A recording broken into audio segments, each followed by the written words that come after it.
Welcome to Human Risk, a podcast dedicated to the understanding of human behaviour as a risk. Here's your host, Christian Hunt. Hello and welcome back to the Human Risk podcast. On this episode, I'm exploring a fascinating behavioural intervention that uses MTV to fight HIV. Yes, I do mean MTV as in the television channel. Now, as someone that has fond memories of when MTV launched in Europe, listeners who remember presenters like Christiana Baca, Paul King and Ray Cokes do get in touch. I'm fascinated by the idea that a channel showing music videos could help fight a virus. At the very least, it helps me to justify all that time I spent prioritising MTV over my undergraduate degree. Of course, nowadays, MTV is much more than just wall-to-wall music videos. But still, the intervention in question is in Africa, and to help me understand how it works, I'm joined by Professor Eliana La Ferrara of Bocconi University in Milan. She's a development economist who uses data to establish which policies might be effective in helping disadvantaged people, particularly those living in poverty. In our discussion, we explore how Eliana became interested in researching the use of TV edutainment to change attitudes and behaviours in developing countries. That led her to work with colleagues from the World Bank and MIT to look at how MTV might help fight HIV. How the intervention works and the lessons we can learn from it is what Eliana explains to me on the show. So please enjoy my discussion on how MTV can help fight HIV with Professor Eliana La Ferrara. Eliana, welcome to the Human Risk podcast. Hi, Christian. Thank you for having me. I'm so excited because the topic we're going to be talking about today really intrigues me. I think it's fascinating. But before we come on to that, can you tell my listeners a little bit about your area of research and who you are? Sure. So I'm a development economist and I do applied work, meaning that I collect and analyze data, mostly from families or individuals in poor or disadvantaged locations. And I try to understand from this data which policies might be effective in fighting poverty. Wow. So incredibly important work, right? From a social perspective and hitting some very, very big challenges that we face as a species. Yes. I'm not sure how effective my research is in tackling those challenges, but I try to make a few steps towards solutions. And luckily, I'm not alone. There's a lot of other people better than myself doing this these days. And I think this contributes to making development economics very exciting right now. And what really excites me about work is you focused on something which, when I read about it, I thought was really obvious, but it's kind of very incredibly innovative and perhaps surprising. And I know that you sort of started off by looking at particular aspects and then moved on recently to more. Can you talk a little bit about the work that you do with television and how you got interested in looking at that as a device for achieving an end? Sure.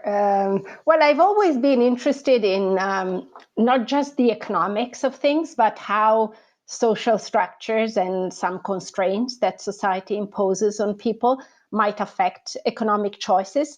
And together with the constraints also come the opportunities. So in looking at programs and policies, I always was, just drawn to examples of instances in the past or in the present where something that was related to just social behavior and not economic behavior might actually help in terms of policy effectiveness. So what happened with television was that I was once discussing with colleagues about the fertility transitions in Brazil and how this transition had been quite rapid. Demographers have studied it for a long time. And one of them mentioned that there was actually a theory by some anthropologists that television had contributed to this because Brazilian soap operas, which are called novelas in Portuguese, were pretty, different in the sense that when they came out, they were portraying small families. And so these anthropologists, just by visiting some families in the Amazons apparently, had some descriptive and qualitative studies which highlighted how these families tended to like what they were seeing on TV, a nice lifestyle with refrigerators, with happy and smiling people. And they draw a parallel between the fact that these families didn't have many mouths to feed and their lifestyle. And so, this was at the time a hypothesis, which I found fascinating. And then within economics, there had been studies that had exploited the expansion of television, especially in the US, over time and across cities, to look at the impacts of TV on things like political behavior, for example. So I thought, well, why not look at how television expansion in Brazil and access to these soap operas might have affected the fertility transition. So one advantageous feature of the setting is that these soap operas were produced by Rede Globo, which is kind of a monopolist and a media giant in the country. So it was enough to get the location of the antennas of Rede Globo, the date and place where the antennas had been put, to be able to predict which areas were covered by the signal in a given year and which were not. Okay, so what my co-authors and I did was basically go and look at whether the year after your municipality received the signal of Globo, so the year after you became able to watch these soap operas, your fertility, the likelihood of giving birth for a woman was the same or had declined. And we actually find that it declines quite a bit, okay? So it declines by an amount, on any given year, this chance for a woman between 15 and 49 is something like 9 to 10% in the period that we study, which is from the 70s to the 90s. And after Globo enters, this goes down by 0.5 percentage point, which seems little, but it's actually the same effect that you would get if you gave this woman 1.5 extra year of education, okay? So this is a period where basically 1960, families had 6 children. In 1990, they had 3, okay? And this transition, which we think is very often associated with more education and so on, according to our results, was at least in part aided by the fact that television was also making it appealing in the eyes of the viewers to have fewer children. Okay, and so this is possibly an unintended effect of these programs, but which we found quite powerful. Now, why do I say unintended? Because I don't think the intention of the owners of Globo was to decrease fertility, and the government was not in any way try to reduce population growth. Okay, quite the opposite. But I can tell you a little bit, how that came about if you're interested. Yeah, please. So it's an interesting intersection of dictatorship, censorship, and left-wing intellectuals in the following sense. Well, during the dictatorship, so we're talking about the late 60s, 70s, what happened in Brazil was that left-wing intellectuals could not publish books because there was a very strict control over writing in general. So they thought that one way to convey their progressive attitudes was to write for television. Okay, so they started writing these plots, which were extremely good in terms of quality, and it was their way of expressing views that were censored in the more traditional area of written production. Now, because these plots were complicated and there were many families and so on, if they had given each woman the average number of kids that was common at the time, so let's say 5 kids per woman, the viewers would have completely lost track of what was happening, because there was a woman, her cousin, her sister. So imagine all of them with 5 kids. So what they had to do to, to keep viewers able to follow the plot was to reduce the number of kids that women had, okay? So in fact, we analyzed the plots of these novellas, of the soap operas, and we found that 70% of the women, of the main characters, had no kids whatsoever, and about 20% had just one child. So basically what you were seeing was a very different pictures from how your society looked like. But you were seeing these women who maybe started off with some difficulties and then had a great life eventually. So there was a message coming out that, well, maybe smaller families is the way to go. And this was simply because of the combination of a high quality plot being written by these good writers, a manageable set of characters, and the result not having to do with an intention that the producers had in the first place. So that's when I thought, look, maybe there is really a real potential for television to change people's choices, not just in terms of advertising and what type of goods you buy, but also in terms of deep preferences and parameters.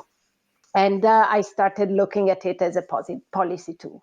That is absolutely incredible. So you've got a whole series of random circumstances, as you said, the quality of the writing, the logistics of putting it on, that then produce this entirely unintended outcome. And presumably the effect is most obvious there because of the viewing figures for these telenovela. They are incredibly popular.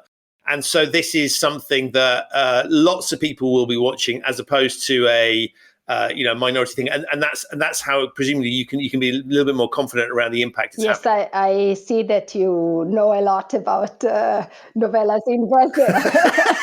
So in fact, sometimes we think about soap operas as something that targets a possibly narrow segment of viewers, or in non-prime time and so on. In Brazil, this historical origin, which I mentioned, which basically went together also with a big investment by Globo in terms of quality of production, made it such that since the beginning, these novellas were popular across the board. So you have, university professors and colleagues who watch them. You have, in some of these years, the audience rates were like 90% for these novellas. So it means that around 8 p.m., the whole country, turns on the television and watches the novella. It shows every day. Okay, and they may last 6 months, 1 year. So really, it's an extremely intense treatment, if you wish. Okay, you really become familiar with what's happening, and you can talk about it with everybody because everybody's watching it. So it is, I think, a very a setting in which the potential for effectiveness is particularly high. Wow. I mean, that's fascinating. And there's so many more questions I want to ask of that, but I want to come on and say, well, where did the journey go from there? Because that's an incredible start that you've discovered this piece. And where did your research then take you? Yeah, so then, once I was convinced that this had potential, I did what many of us are doing these days, which is try to see if this evidence stands up to experimentation. So very often, to guarantee the quality of the findings in terms of causal impacts from an intervention to the results, we try to set up randomized control trials. So these are, by the way, for those who know about the last year's winners of the economics Nobel Prize, they precisely got rewarded for bringing this experimental approach to the fight against poverty to a worldwide scale. So what I wanted to do was to see whether it was possible to do two things. One is to have an alternative empirical strategy that, instead of looking just at availability of the signal over time, was actively manipulating which viewers could have access to the program and which didn't through this randomization. But the other thing I wanted to do was to think of not an unintended effect like, oh, by the way, families are small and hence fertility goes down.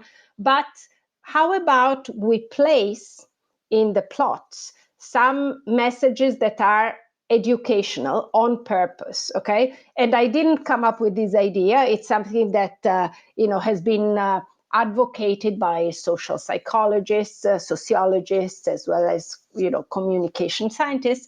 It's called entertainment education or edutainment, and basically it works on the premise that if you're trying to convey a message that is educational and you do it within something that engages people because they find it fun, then your message might be more effective than if you just taught it in a very traditional way. Okay, so for years after the initial study, I thought I wanted to have a product that was purposefully designed to have an impact and analyze its impact through an RCT. And then in 2013, the opportunity came because the MTV Staying Alive Foundation was filming the third season of Shuga, which is a TV series that's educational and aimed at HIV prevention and education around HIV issues. And so they wanted to have a rigorous evaluation. And together with two other colleagues, one from the World Bank and one from MIT, we decided to work and design the evaluation of this TV series, which was filmed and broadcasted in Nigeria. So that was my second step in research related to. And I love that. So you've observed something happening, and then you're like, okay, because I'm curious. That's not good enough, right? I need to actually be able to drive this thing. Is this really working the way I think it is? And so you identified this opportunity with MTV. And I must admit, I wasn't aware until reading your research that MTV did sort of educational programming. I had a very blinkered view as to what they were there for. So that was fascinating. So you've got this MTV piece and you're sort of saying, okay, let's see if we can use this vehicle for good. Let's just test this out in a situation where they are trying. And so can you talk a little bit around what were you trying to do with your interventions? What was the broadcast for? What was the sort of the objective here? So MTV had been doing it. And as I said, it's the Staying Alive Foundation, which is their educational arm, as I understand. So for 2 seasons, they had this Shuga show in Kenya, and it was quite popular. And I think season 1 for sure, maybe even season 2, features Lupita Nyong'o as one of the actresses. At the time, she was very young and not so famous.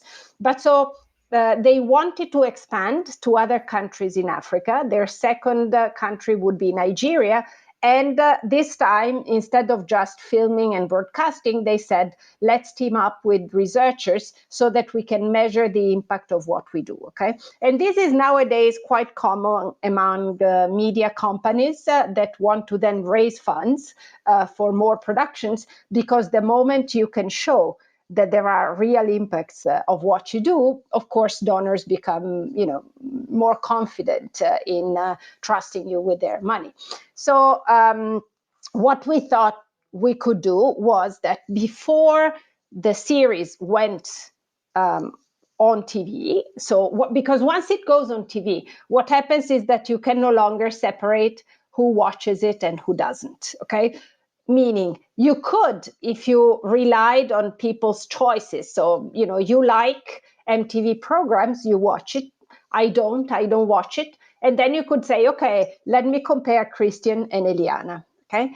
But this comparison is flawed because there's a reason why you like MTV programs and I don't. And maybe this reason has to do with our attitudes towards HIV or other issues. So I need to make sure that the comparison between who watches and who doesn't is not really confounding elements of their personality, beliefs, anything else that would themselves drive the results instead of the show. Okay, so what we wanted to do was to manipulate access to the TV series before it was available for everybody on television, And so we had from MTV the DVDs with the different episodes, and we created some mini movie theaters, meaning that, we would rent like a community center or a big room in a school.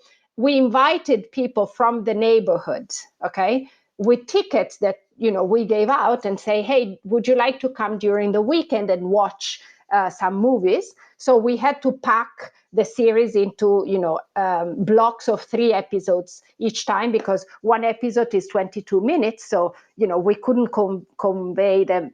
We couldn't convene people for 8 times in a row. They would just drop out and get tired. So we decided to convene them 3 times in total and bunch the episodes. And then we were offering them drinks and some food. And, people like to watch TV. And the way we created this exposure versus non-exposure was that everybody got invited to watch something. But in a group that we called treatment, we showed them Shuga. Okay. And in a group that we called control, we were actually showing them another TV series that was also produced and filmed in Nigeria, but had no educational message whatsoever. Okay, so it's a placebo show, basically. Perfectly, it's like the placebo that you give to patients when you're trying a new drug. This was a placebo intervention, and so 8 months later, we went to interview these people. Okay, we tracked them, and we checked whether their views about HIV, their knowledge about transmission, treatment, all of this had changed. We checked if they had gotten tested or not, because we gave them vouchers that they could redeem to get tested for HIV. We had them come to do a health check where through a urine sample we could measure sexually transmitted disease, in particular chlamydia. So with that, we could have a proxy for whether they had unprotected sex or not, because that was one of the messages of the show. And so we had all of this variety of attitudinal and behavioral implications. And 8 months down the line, we could measure whether these indicators were the same or were different for the people who had watched Shuga and the people who had watched the non-educational show. And tell us more. What happened? Okay, no, so there were some things that worked really well. Okay, so when it comes to HIV related outcomes, the show worked wonderfully in the sense that knowledge improved, so people were less likely to hold misperceptions about sources of transmissions. They knew more about treatment and antiretroviral drugs, also about testing. For example, the series discussed the fact that you had to get a second test after the first one, like 3 months later. And so this was kind of specific information that people exposed to the show knew and the others didn't. So all of this worked well.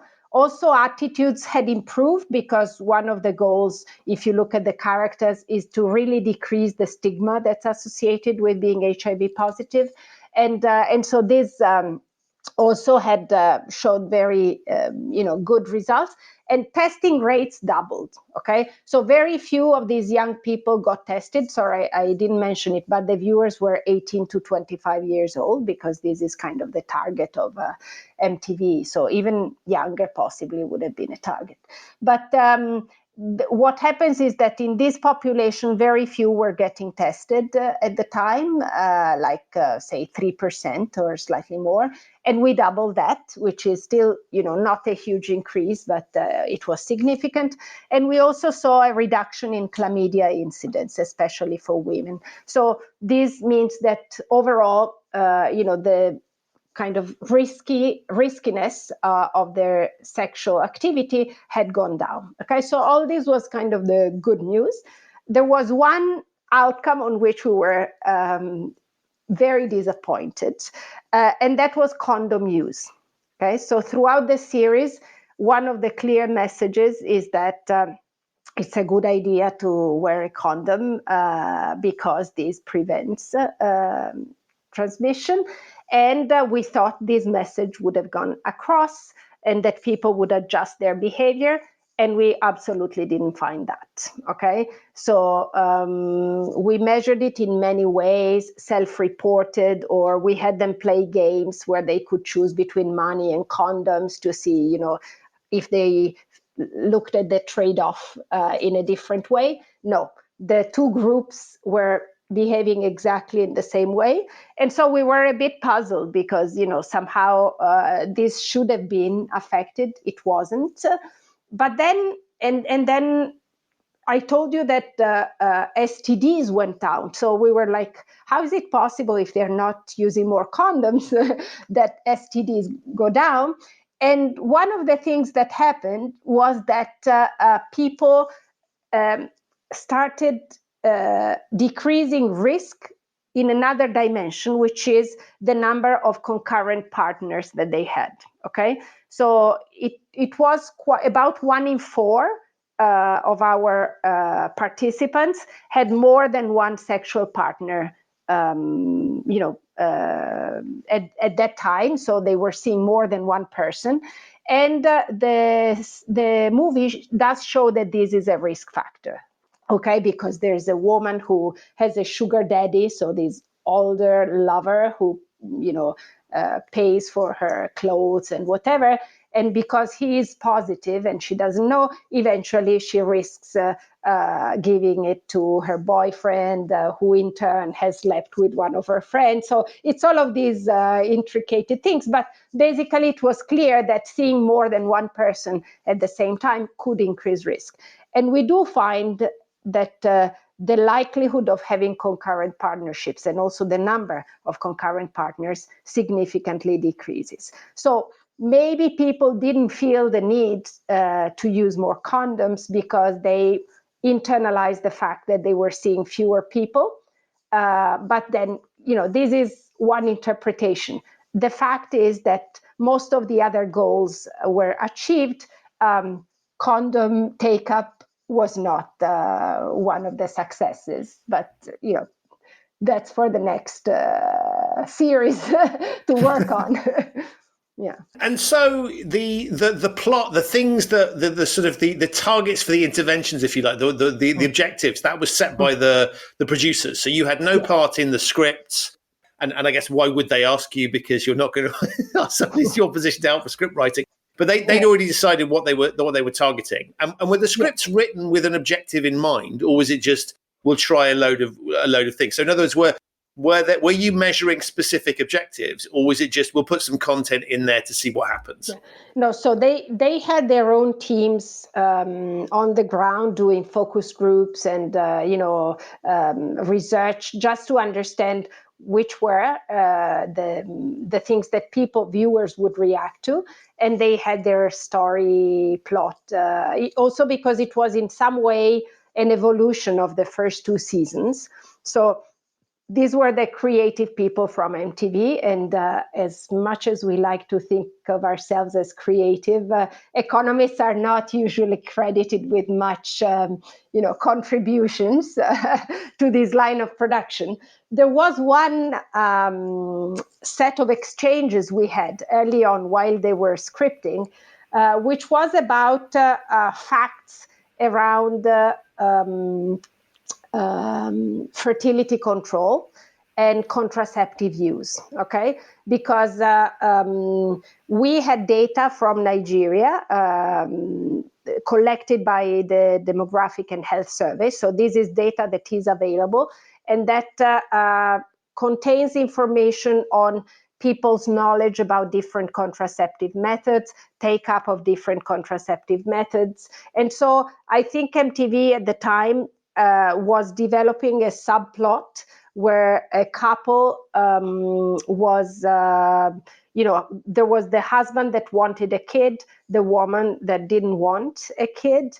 And so eventually she ended up taking the pill without the husband knowing. And so I think they wanted to understand whether this would be something that, these use of contraceptives and knowing about contraceptives was something that was already quite widespread or not. And so we had a few back and forths where we said, okay, here are some statistics for this particular region. This is what people know about or don't know about. This is what they use, what they don't use. Now, I'm not sure how exactly it entered into their decision to develop the plot in one direction or the other, but this was the only input, I would say. We didn't tell them, who should be the cool or uncool character.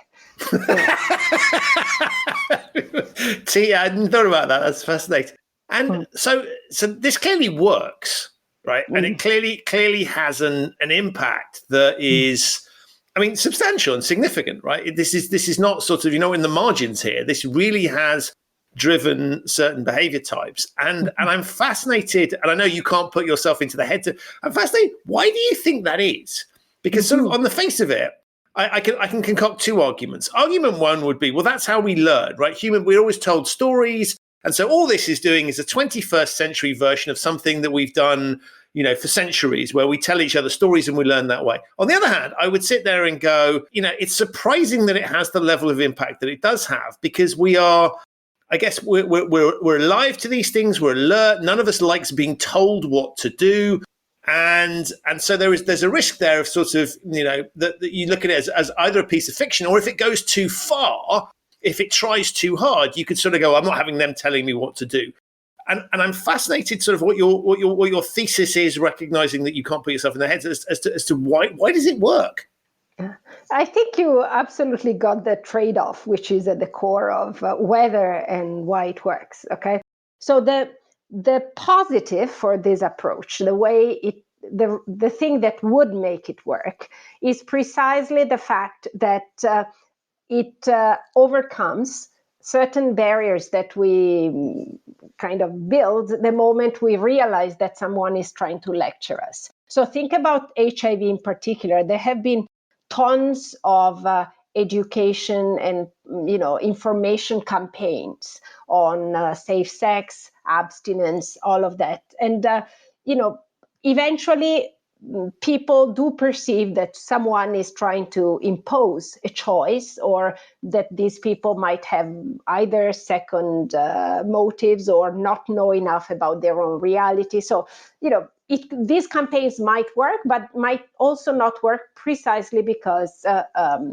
people get defensive, okay? And psychologists call this counter-arguing. So there is a technical word for it, that the moment your intentions become clear, I will immediately stop learning, not necessarily because I choose to. It's really almost a subconscious reaction. I filter everything you tell me from then on.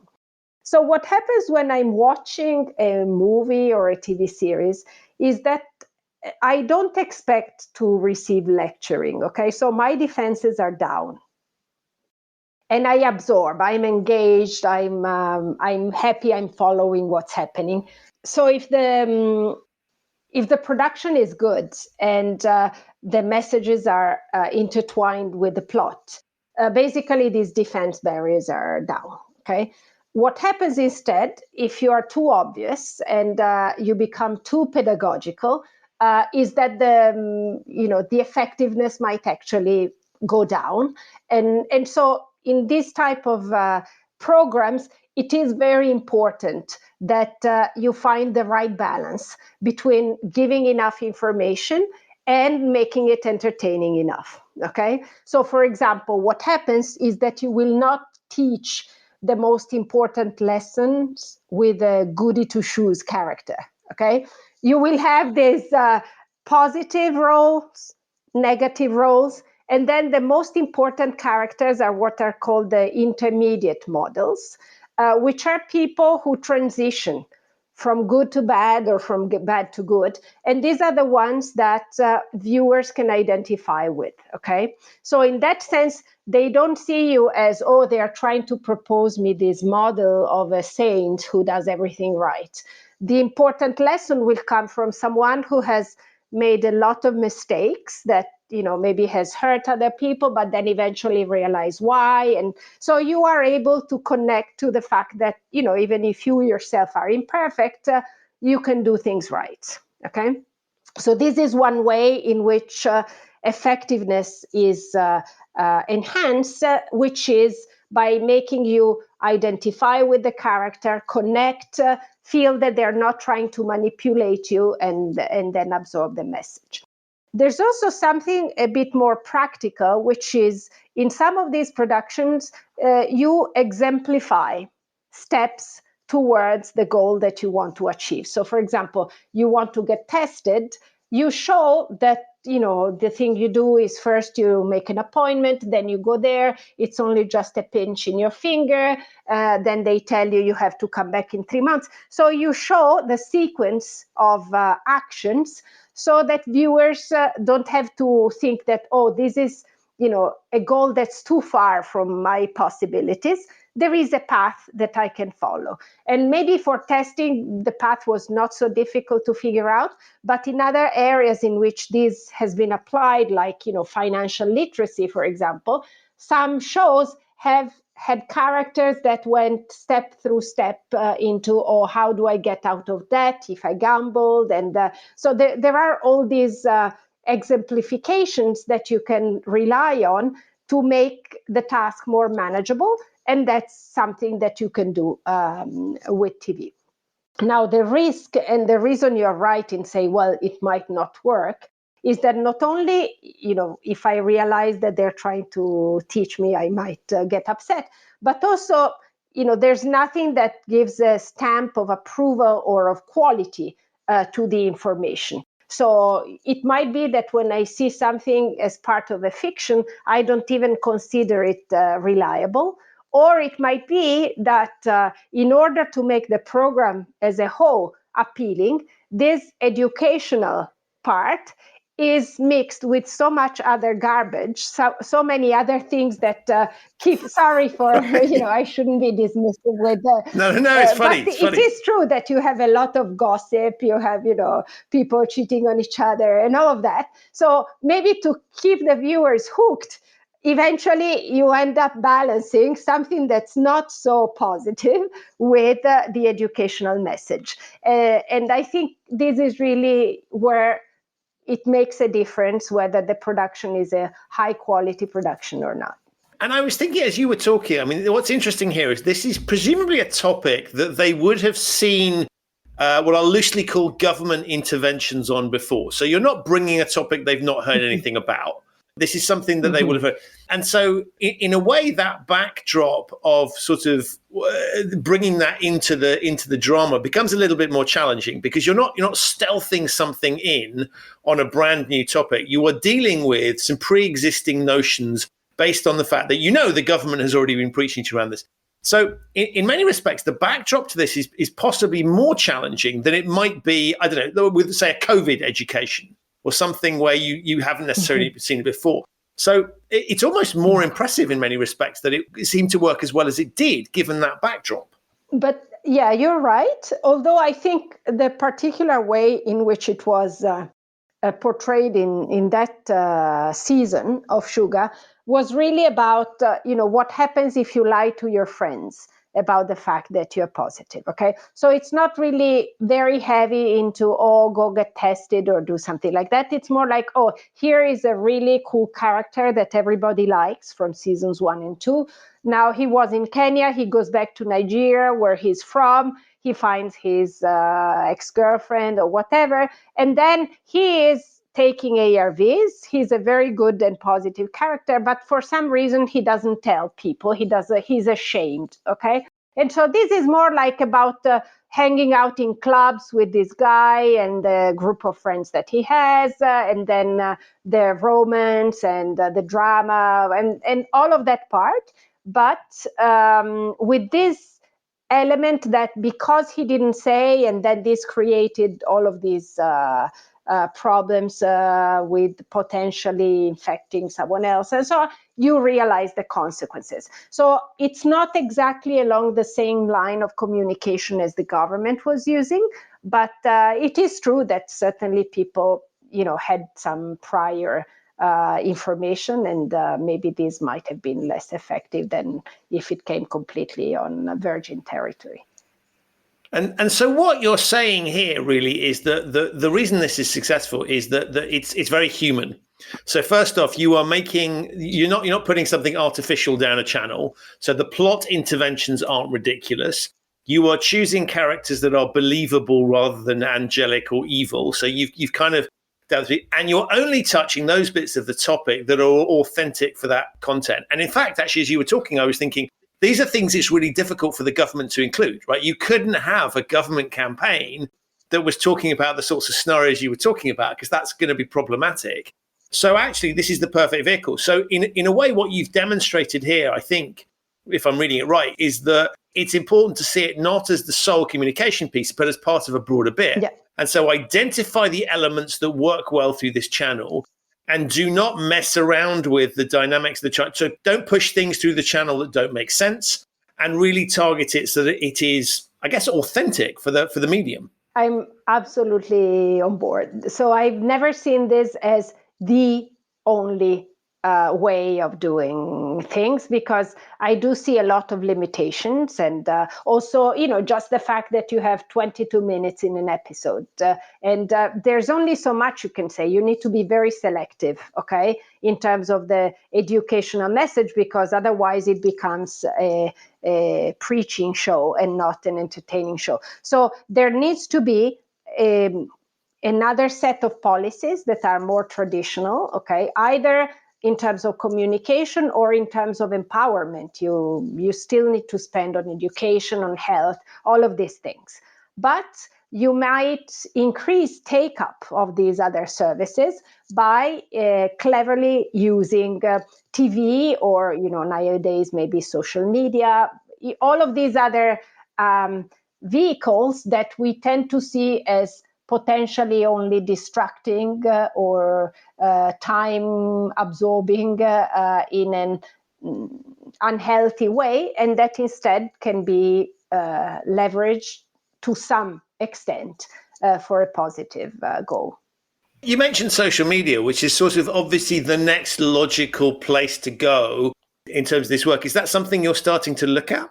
So I haven't yet, because I'm still very keen on working on Africa and poor communities, and because of the quality of the internet, and as well as the types of phones that people have, I think the things like streaming and TV on demand, as many of our teenagers now exclusively use in place of regular TV, are still not exactly widespread.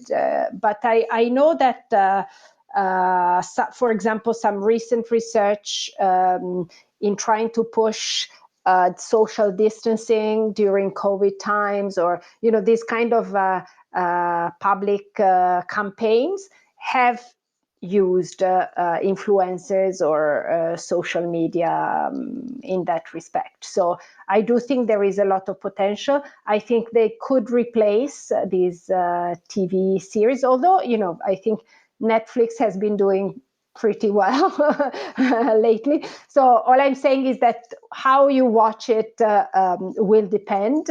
But right now, no, the new stuff that I'm planning is still with TV series, reality shows on things like farming, and how to transform your farm, and then all of these things. But mostly because of the slower reach of technology in the more remote areas. I do think that depending on where you work, now there's a very broad set of tools. And before TV, by the way, all of these educational and entertainment messaging had been done by community radios. So there were radio soap operas where people had put education messages. So it is evolving, but it's not something that's being created in the last 5 or 10 years for sure. And I guess if you don't have the prevalence of data, whether mobile or fixed line, the internet's not as prevalent, then that makes that mechanism of television much more powerful, because there isn't a competing medium for people's attention. And so presumably you're getting much higher viewing figures as a proportion than you would do otherwise. And so that makes it a much more powerful mechanism than it might be in, as you say, in the rest of the world where there's greater access to the internet. Yes. And in fact, I want to say that our study on Shuga was in urban and peri-urban Nigeria. And these were people who largely had television at home or, watched television at least once a week. Basically, most of our population did.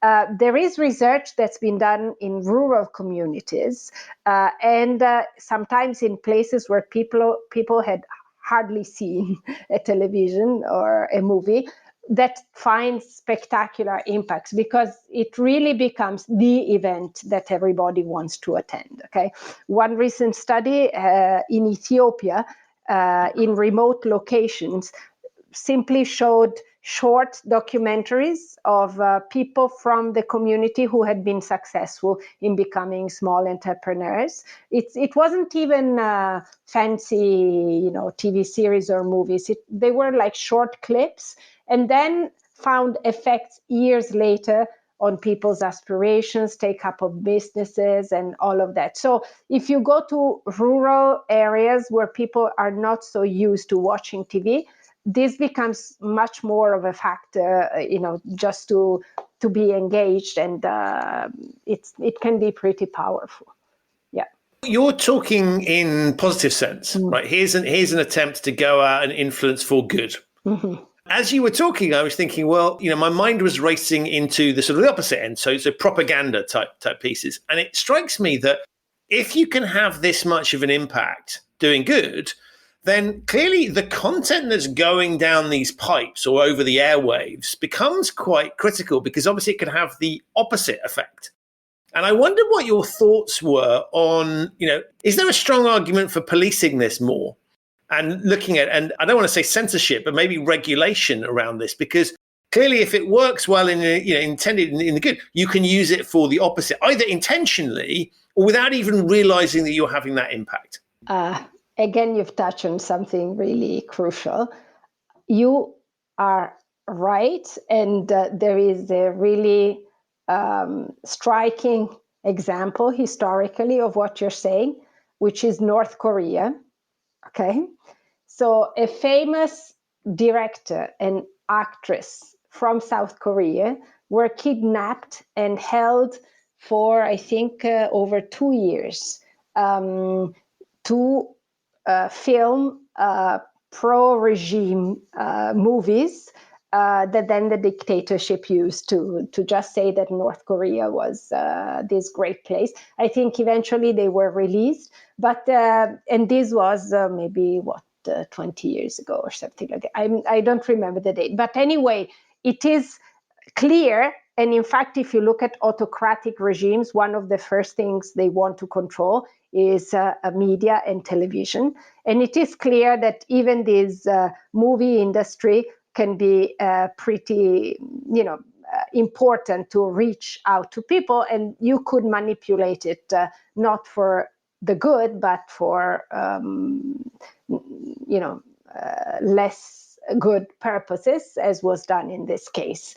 Now, I think the one setting in which I'm not too worried about this is a setting where you have a plurality of channels, where people have access and they can switch from one to another. And there is a high enough level of education or awareness that if content becomes obviously manipulative, people can always vote with their remote, okay? They can switch the channel and go somewhere else. So, and there is research that's been done on what happens to audience rates of news when this particular channel moves further right and people realize it. Do they switch to another channel? So you could think that in a relatively democratic and in a relatively democratic system where there is competition and enough availability of alternatives for people to watch, then the market would sort this by itself, okay? And the more negative or manipulative programs might be driven out of the market. But we know that many countries with weaker institutional settings or with a strong monopoly by certain broadcasting channels, of course, might be more prone to manipulation, and we absolutely need to be very wary of that. So I don't know, regulation, the fine line between then censoring freedom of expression and regulating this is difficult. So yeah, I think, there are some messages on which we may feel more comfortable that the agenda is not so ideological. If I'm trying to save your life, if I'm giving you health-related information, I'm comfortable with that being weaved into content. The moment we become more like, we start talking about things that might not be so uncontroversially good for people, then you are right that there is a risk. And I was thinking, for example, vaccine skepticism, is a really good example of it's been a topic for some time, but particularly prevalent and relevant now. And so, it struck me that if you were trying to put together a show that was trying to persuade people who were not minded to take the vaccine, that you sort of have to, this is where it gets interesting, because you have to make it realistic. And so how do you make it realistic in a way that, it sort of isn't propaganda from the vaccine side, but sort of doesn't give too much credence to the arguments against those? And that starts to get like a very interesting balancing act. And that's where I could sort of see potential challenges.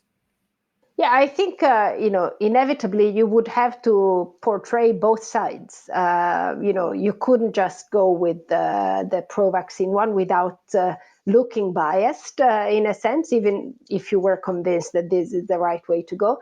You would have to showcase the two views and then work on the talking points that you give to your characters who are in favor versus the talking points for the skeptics, and then maybe put the in favor camp in characters that are more likable from other perspectives. So this is a bit how you do it, okay? But in a case like this, you will have to take a stand on maybe which of the two views you want to push a little bit more.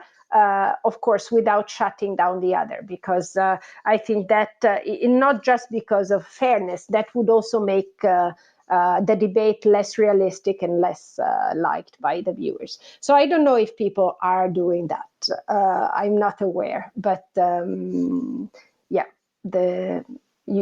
is some clever analysis to be done in that respect. Yeah. I'm very conscious of your time. So for final question, what's next for you, and how do you see your research progressing? You've talked about the fact that you're focusing on television for the obvious reasons, but where does your work take you now?